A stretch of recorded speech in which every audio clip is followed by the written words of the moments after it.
ओम नमः शिवाय। विद्यार्थी मित्रों, आज આપણે ગણિત વિષયમાં પાઠ 13 ઘાત અને ઘાતાંકમાં 13.3ના દાખલા કેવી રીતે ગણવાના એની રીત જોઈશું। છેલ્લે જે તમે બે વિડીયો જોયા હતા એની અંદર તમે લોકોએ 13.1 અને 13.2ના દાખલા જોયા હતા। તો હવે 13.3ના આપણે દાખલા જોવાના છે। તો એના પહેલાં આપણે થોડી રીત એની સમજી લઈએ। અહીંયા થોડું યાદ રાખજો તમે। મોટી સંખ્યાને ઘાતાંકનો ઉપયોગ કરી ટૂંકમાં નીચે પ્રમાણે લખી શકાય। એટલે કે આવી મોટી સંખ્યા આપેલી હોય તો તેને એકદમ નાના સ્વરૂપે લખ્યું હોય ઘાત સ્વરૂપે તો આ રીતે લખી શકાય। દાખલા તરીકે આવી મોટી સંખ્યા આપી છે તો એને ટૂંકમાં તમારે લખવી હોય તો 7 × 10ની 6 ઘાત। અહીંયા કેટલા શૂન્ય છે? 1 2 3 4 5 6। તો 7 × 10ની 6 ઘાત। અહીંયા કેટલા શૂન્ય છે? 1 2 3 4 5 6 7। તો 54 × 10ની 7 ઘાત। તો એવી જ રીતે અહીંયા છેદમાં હોય તો માઇનસમાં આવે। 3ના છેદમાં 1 લાખ છે તો 3 × 10ની -5। તો આ રીતે તમને મોટી સંખ્યાઓ આપી હોય તો એને ઘાત સ્વરૂપે ટૂંકમાં આ રીતે તમે એને દર્શાવી શકો છો। પ્રમાણિત સ્વરૂપ: દશાંશ સંખ્યા જે 1થી એટલે કે 1.0 થી 10.0ની વચ્ચે હોય તેનો ગુણક 10ની ચોક્કસ ઘાત હોય તેને પ્રમાણિત સ્વરૂપની સંખ્યા કહે છે। એટલે કે 1.0 અને 10.0ની વચ્ચે હોય તેનો ગુણક શું હોય? 10ની ચોક્કસ ઘાત હોય તો તેને પ્રમાણિત સ્વરૂપ કહેવામાં આવે છે। દાખલા તરીકે 25 છે તો 25ને આ રીતે લખી શકાય 2.5 × 10। તો અહીંયા 10 છે એની એક ઘાત છે પણ આપણે બતાવતા નથી એટલે આ રીતે લખી શકાય 2.5 × 10ની 1 ઘાત। તો અહીંયા આપણે 10ની 1 ઘાત બતાવી। હવે આનું તમે સાદુરૂપ આપો તો 25 જ આવે એટલે આને પ્રમાણિત સ્વરૂપ આ રીતે તમે એને બતાવી શકો। આપણે બીજું ઉદાહરણ જોઈએ એટલે તમને ખ્યાલ આવશે। અહીંયા છે 4500 તો 4500 છે એના બદલે આપણે આ રીતે લખી શકીએ 4.5 × એકમ દશક 100 એટલે કે 1000। તો 4.5 × 1000 તો 4.5 × 10ની કેટલી ઘાત છે? 1 2 3 10ની 3 ઘાત। 10ની ઘાતમાં વિસ્તૃત રૂપે દર્શાવી ઘાત સ્વરૂપે લખો। અહીંયા કેટલાક ઉદાહરણ આપ્યા છે એના પરથી તમને વધારે ખ્યાલ આવશે। 172 છે તો આપણે જે રીતે એકમ દશક 100 એનું સ્થાન નક્કી કરતા હતા ને, આ કયો અંક કહેવાય? એકમનો। આ કયો કહેવાય? દશકનો। અને આ કયો કહેવાય? 100નો। એનો મતલબ શું? આ એકમનો અંક છે એટલે કે એની જોડે 1 ગુણાયેલો છે, દશકનો અંક છે એની જોડે 10 ગુણાયેલા છે અને આ 100મો અંક છે એની જોડે 100 ગુણાયેલા છે। એટલે આપણે અહીંયા લખી શકીએ 2 × 1 + 7 × 10 અને 1 × 100। શું કર્યું? એકમ દશક અને 100 વડે એને ગુણ્યા છે તો એ આપણે અહીંયા બતાવ્યો અને એને સરવાળા સ્વરૂપે આપણે અહીંયા બતાવ્યું। હવે 100 છે તો એને ટૂંકમાં 10ની 2 ઘાત લખાય, 10 છે તો 10ની 1 ઘાત લખાય, એકલો 1 છે એટલે 10ની 0 ઘાત લખાય। આપણે આગળ ભણ્યા છે કોઈ પણની 0 ઘાત 1 થાય એટલે જ્યારે પણ 1 હોય ત્યારે તમારે શું સમજવાનું? 10ની 0 ઘાત। તો આ રીતે 172 સંખ્યા આપી હોય તો એને આપણે પ્રમાણિત સ્વરૂપમાં આ રીતે દર્શાવી શકીએ 0 1 2। ટૂંકમાં યાદ રાખવું હોય તો અહીંયા 0થી ચાલુ કરવાનું 0 1 2 એટલે કે 2ની કેટલી ઘાત?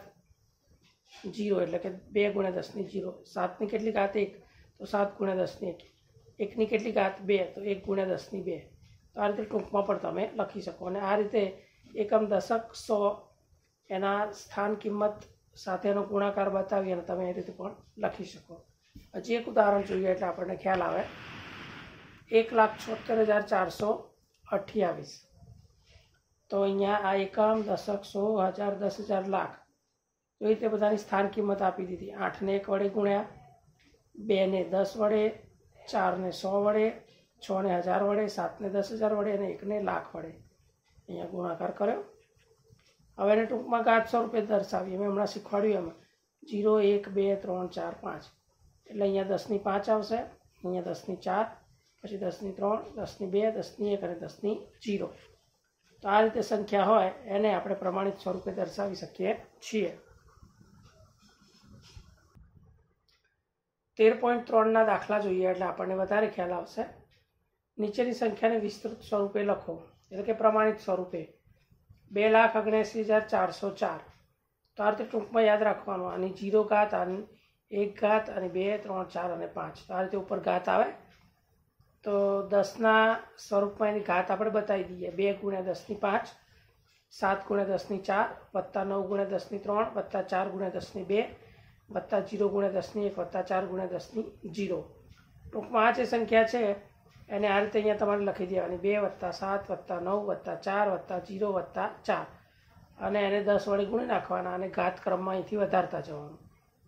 તો એ રીતે આ સંખ્યા છે. તો એના માટે પણ આપણે ઉપરના પ્રમાણે દર્શાવી શકીએ. જો 0, 1, 2, 3, 4, 5 અને 6 એવી રીતે આ રકમ છે.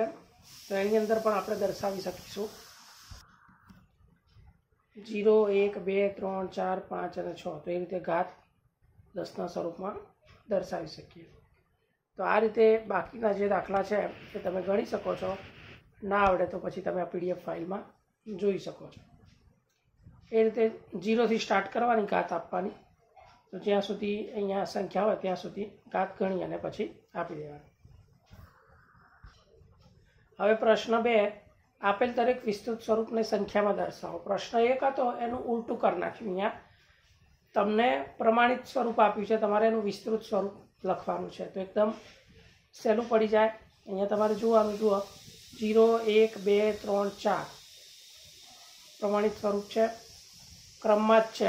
એટલે 8, 6, 0, 4, 5 તો 86,045, કારણ કે અહીંયા ઘાત ક્રમમાં જ છે, ક્યાંય કોઈ ગેપ આવતી નથી. જો ગેપ આવતી હોય તો ત્યાં 0 મૂકી દેવાનું. આગળ જોઈશું એટલે આપણને ખ્યાલ આવશે. બીજા દાખલામાં જુઓ 4 ગુણ્યા 10ની 5, વત્તા 5 ગુણ્યા 10ની 3, વત્તા 3 ગુણ્યા 10ની 2, વત્તા 2 ગુણ્યા 10ની 0. તો અહીંયા 0, 1 નથી, 1ની ગેપ આવે છે. 2, 3, 4 નથી, પછી 5 આવે છે. તો અહીંયા જોયું તમે 0 પછી એક ગેપ આવી, એટલે કે 2 અને 3ની વચ્ચે ગેપ આવે છે. અને બીજી ક્યાં ગેપ આવે છે? 5 અને 4ની વચ્ચે. તો એ બંનેની જગ્યાએ તમારે શું મૂકી દેવાનું? 0 મૂકી દેવાનું. તો 4 અહીંયા ગેપ હતી એટલે 0, પછી 5, 3 અહીંયા એક ગેપ આવી એટલે 0 અને 2. એટલે જવાબ આવશે 4,05,302. આગળના દાખલામાં ક્રમમાં જ હતી ઘાત, પણ અહીંયા જુઓ 0 પછી 2 આવી ગઈ, 1 નથી એટલે આપણે અહીંયા 0 મૂક્યો. 3 પછી 4 આવે, 4 નથી એટલે અહીંયા 0 મૂક્યો. તો આ રીતે જ્યાં જ્યાં ગેપ પડે ત્યાં તમારે સંખ્યા જે મોટી બનતી હોય એમાં 0 મૂકી દેવાનો. એવી રીતે આપણે C દાખલો જોઈએ, C અને D. તો એમાં પણ તમે જોઈ શકો છો 0.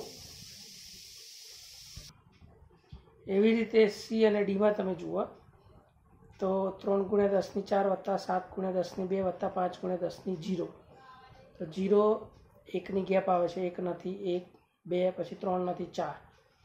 તો અહીંયા 0 પછી 2 આવે છે, 1 આવતો નથી, એટલે 7 અને 5ની વચ્ચે 0 આવશે. એવી રીતે 2 પછી 3 નથી આવતા, 4 આવે છે, 3 અને 7ની વચ્ચે ગેપ આવે છે, એટલે ત્યાં 0 આવશે. એટલે આ રીતે 30,705 જવાબ થશે. એવી રીતે D 9 ગુણ્યા 10ની 5, વત્તા 2 ગુણ્યા 10ની 2, વત્તા 3 ગુણ્યા 10ની 1. તો અહીંયા તમે જુઓ, આપણે 0થી શરૂઆત કરીએ તો 0 નથી એટલે 0, 3ની પાછળ 0 મૂકવો પડશે, પછી 1, 2, 3, 4 ડાયરેક્ટ 5 આવે છે, 3 અને 4ની ગેપ આવે છે એટલે અહીંયા 2 શૂન્ય મૂકવી પડશે. તો 9, 0, 0, 230. તો આ રીતે 9,02,30 જવાબ થશે. આ 2 શૂન્ય કેમ આવી? તો અહીંયા 3 અને 4 ઘાતમાં બતાવ્યા નથી, અને એક પછી 0 આગળ આવે તો એ બતાવ્યું નથી એટલે એ નથી. એટલે આ રીતે તમે જવાબ લખી શકો છો. પ્રશ્ન 3, નીચેની સંખ્યાઓને પ્રમાણિત સ્વરૂપમાં લખો. તો અહીંયા સંખ્યા વિસ્તૃતમાં આપી છે, આપણે એને ઘાત સ્વરૂપે લખવાની છે. તો અહીંયા શૂન્ય કેટલા છે? 7. તો 5 ગુણ્યા 10ની 7 ઘાત. શૂન્ય કેટલા છે? 6. તો 7 ગુણ્યા 10ની 6 ઘાત. અહીંયા કેટલી સંખ્યા છે? હવે આ રીતે સંખ્યા આપી હોય તો તમારે ગણવાનું 0, 1, 2, 3, 4, 5, 6, 7, 8, 9. એટલે 10ની 9 ઘાત. અને શૂન્ય સિવાયની હોય પોઈન્ટમાં બતાવો, એટલે 3.1865 ગુણ્યા 10ની 9. એવી રીતે અહીંયા કેટલી સંખ્યા છે? 0, 1, 2, 3, 4, 5. તો 3.987 ગુણ્યા 10ની 5. એવી રીતે અહીંયા 0, 1, 2, 3, 4 એટલે 3.90878 ગુણ્યા 10ની 4. પોઈન્ટ પછીની સંખ્યા ધ્યાનમાં લેવાની નહીં.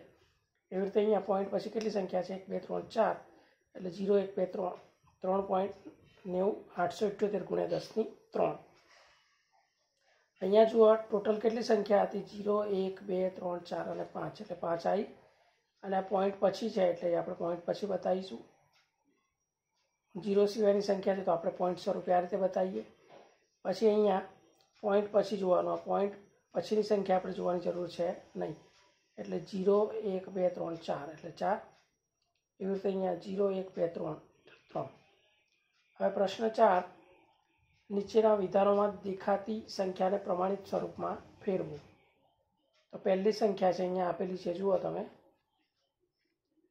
પૃથ્વી અને ચંદ્ર વચ્ચેનું અંતર 384,000,000 મીટર તો આપણે એને પોઈન્ટમાં દર્શાવીએ 3.84 ગુણ્યા 10⁸ 3 ને 3 6 2 8 અથવા 0થી ગણો તો 0 1 2 3 4 5 6 7 8 એવી રીતે અહીંયા 3 ગુણ્યા 10⁸ એવી રીતે અહીંયા 1.2756 ગુણ્યા 10⁻7 0થી ગણશો તો 7 થશે 1થી ગણશો તો 8 થશે જો 1 2 3 4 5 6 7 8 થયા અને 0થી ગણો તો 7 એટલે આપણે 0થી ગણવાનું એવી રીતે અહીંયા 1.4 ગુણ્યા 10⁹ તો બધા દાખલા એ રીતે જ છે વિદ્યાર્થી મિત્રો તમારે જે છે સંખ્યા શૂન્ય એ ગણવાની અથવા તેના સિવાય બીજી કોઈ સંખ્યા આપી હોય તો એ ગણવાની અને શૂન્ય સિવાય આખી રકમ આપી હોય તો પછી પોઈન્ટ કાપી અને પછી તમે આ રીતે દર્શાવી શકો છો તો આ રીતે બાકીના જે દાખલા છે એ અહીંયા તમે જોઈ શકો છો તમારે જાતે પ્રયત્ન કરવાનો ના ખબર પડે તો પછી તમે આની PDF ફાઇલમાં જોઈ શકો છો અહીંયા જુઓ આ રીતે રકમ આપેલી છે અને એ પ્રમાણે એને આપણે પ્રમાણિત સ્વરૂપમાં લખી શકીએ છીએ તો અહીંયા વિદ્યાર્થી મિત્રો આપણે આ ચેપ્ટર પૂર્ણ કરીએ છીએ ઓમ નમઃ શિવાય